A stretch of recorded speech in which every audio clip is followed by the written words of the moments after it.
At the beginning, we people were like the animals. We reaped and used the resources around us. We were hunter-gatherer and subsisted on what the nature abundantly offered us. Just like the animals, we lived from one day to the other without much contemplating what the future brings. But then, due to the progress, on one side something wonderful and on the other side, however, something terrible happened to our mind. We became aware of the fact that we are mortal. We became afraid of the death, and we asked ourselves what losses the future will bring. And this as solely the only species on Earth. This was the beginning of a great tragedy, but also of a great opportunity, since you are afraid of death, of pain and captivity in a way that no resource can ever provide. The greatest resource that men are able to control are neither the natural resources, nor tools, machines or buildings, but other people. It is possible to scare animals, because animals are afraid of having pain in this instance. But it is impossible to make animals get scared with the loss of their freedom, with the prospect of captivity or torture in the future, because animals don't have any awareness of the future at all. It is also not possible to point a weapon towards a tree and order it to bear more fruits. You also cannot threaten a field either to produce more wheat, else it will be set on fire. You also don't get more eggs from a hen when intimidating it. But you can bring a human to give in all his or her valuables and give up his or her freedom when you threaten him or her. This way of human farming had become the most profitable and most destructive occupation of all history of mankind. And we just reached the most destructive pinnacle. You cannot understand humanity rationally if you don't look at it the way it actually is. An accumulation of farms in which, as owners, humans possess and exploit other humans. A lot of people will see this description as absurd, and they will say that the government provides protection and health system, electricity, water supply, streets and schools. These people really think that goodwill and goodness is their intention, but nothing is more far from reality. Farmers also care about the health of their livestock and provide shelter, food and all necessary basic things, so their livestock is more productive, but at the same time they keep them in captivity. People think that they have their liberties, and people firmly believe that the rulers protect their liberties. Farmers allow their livestock a certain free zone. They give them a larger run area and more free movement, but only because they know that due to this procedure the animals will produce more meat, milk and eggs. Our so-called liberal democrats are nothing more than farms, which run ownership of humans in order to reap efficiency and as their main goal to earn very much taxes. Our owner permits us certain liberties, not because he sees our liberties as a natural right, which belongs to us, but because he wants to increase his revenues and thus his profit with us. Are you guys beginning to understand the nature of this prison in which we are born into? In history there are 4 phases of human farming. The first phase was the direct and brutal use of force. They were able to keep the single subjects under control, but they were not able to motivate the creative productivity of the human mind with whiplashes and chains. Slave workers were deliberately unproductive and restive. The rulers needed a great effort to control and animate them.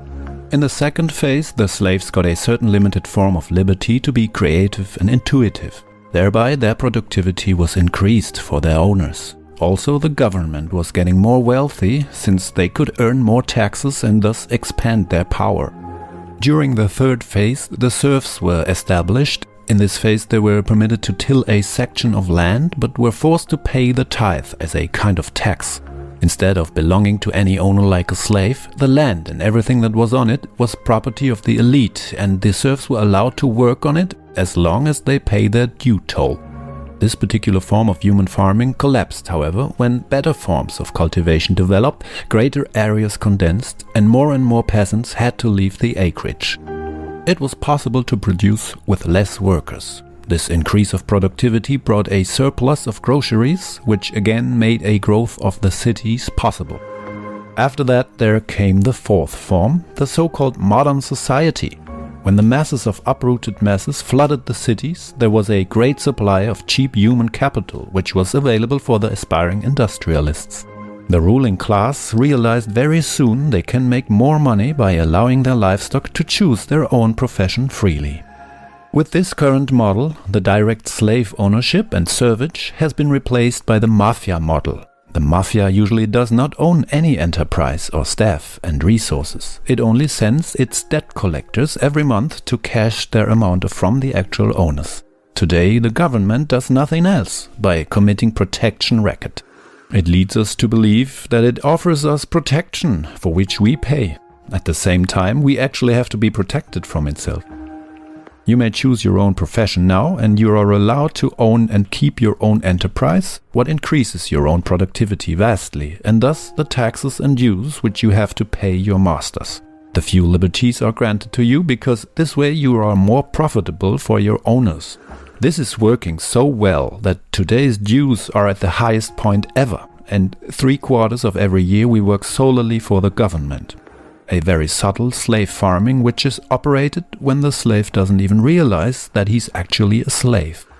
Like Johann Wolfgang von Goethe said, nobody is more enslaved than the one who thinks he's free without being it. What now has become the true challenge for the real owners of the world is the growth of relative wealth and liberty which they allow you. Now it is threatening themselves. The ruling elite had profited from the free trade of capital and manpower. However, since its livestock had become more and more accustomed to its liberties, it had begun to ask why they need rulers over them in the first place, especially since they only consist of criminals who are corrupt and good for nothing. It had become an actual quandary for the ruling class. They are in conflict between the greed of more profit and the unwillingness to grant even more liberties.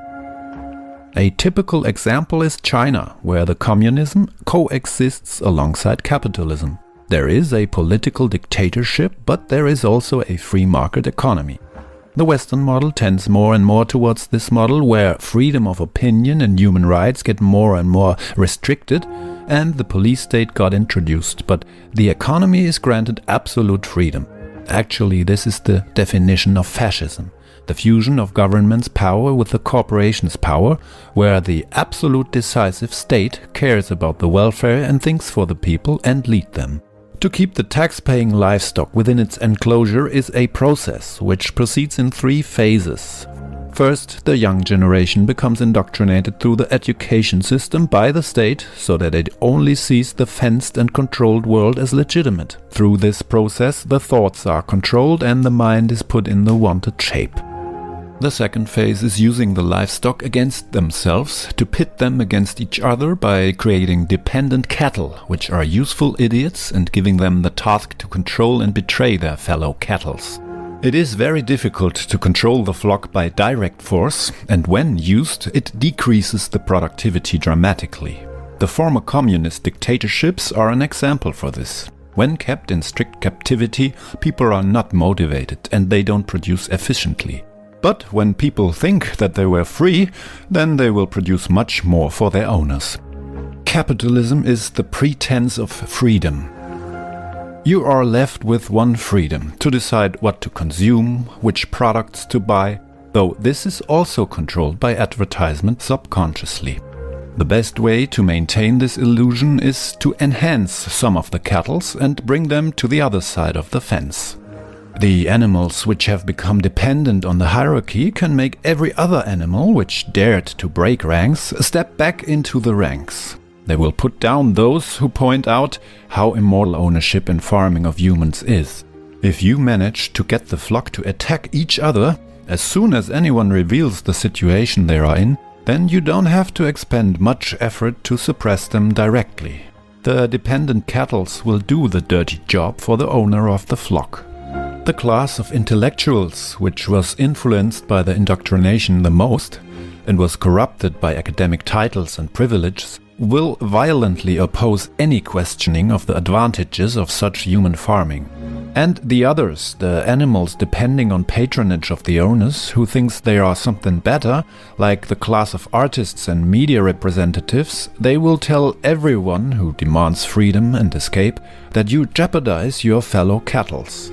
The flock will stay fenced by pushing the blame of immorality of the ruling system on those who actually demand and strive for freedom. The third phase is the creation of permanent external hazard, so the scared flock will seek protection of the owner. By constant artificial threat, the hysteric mass will be pushed in the desired direction and will only think of their survival. The flock owner will hire people to play the part of the wolf the whole night and howl and snarl. To be absolutely convincing, the owner will even attack his own flock and kill one cattle to make it look like there were actually predators out there, from whom the owner has to protect them. In this manner, they justify wars, in which fake enemies were created who supposedly threaten the flock. And the mass believes this and pulls in the battle for the owner, sacrifice their lives for his expansion of power.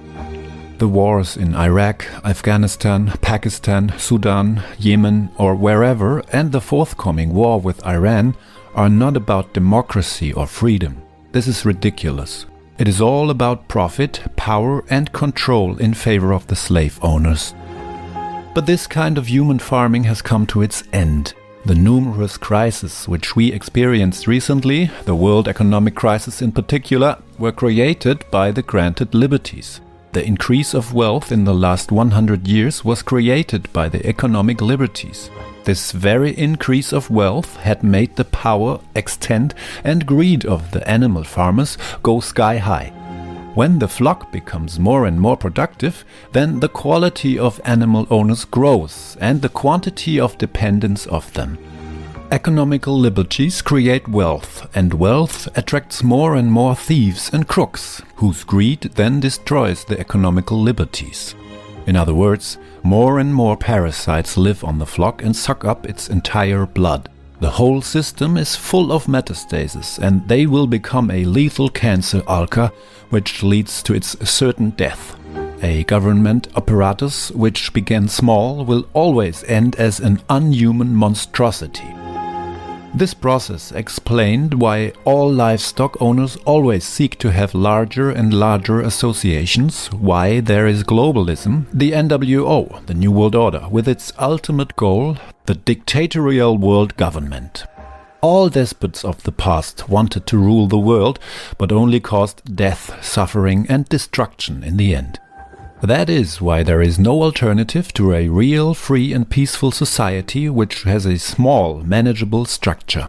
A society without any political leaders, without any power of people, and without paying more and more taxes to keep this insatiable Moloch alive, which is of the opinion that we humans are nothing more than cattle that may be fenced and exploited.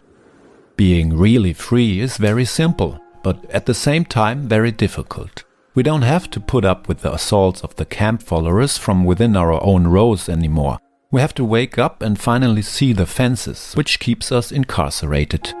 When we realize our existence as human farming, then we do the first step to get rid of this enslavement for good. So let us tear down the fences and let us run on the open field, there where we can finally breathe freely. It is everyone's decision whether to be fed by a farmer in a dark shed, cared for and just vegetate in order to get milked every day, and then at the point where you do not produce enough milk eventually end in the slaughterhouse.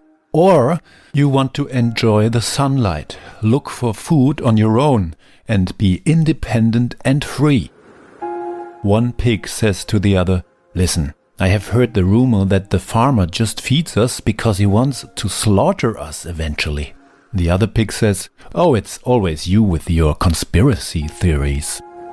Viva la pura vida!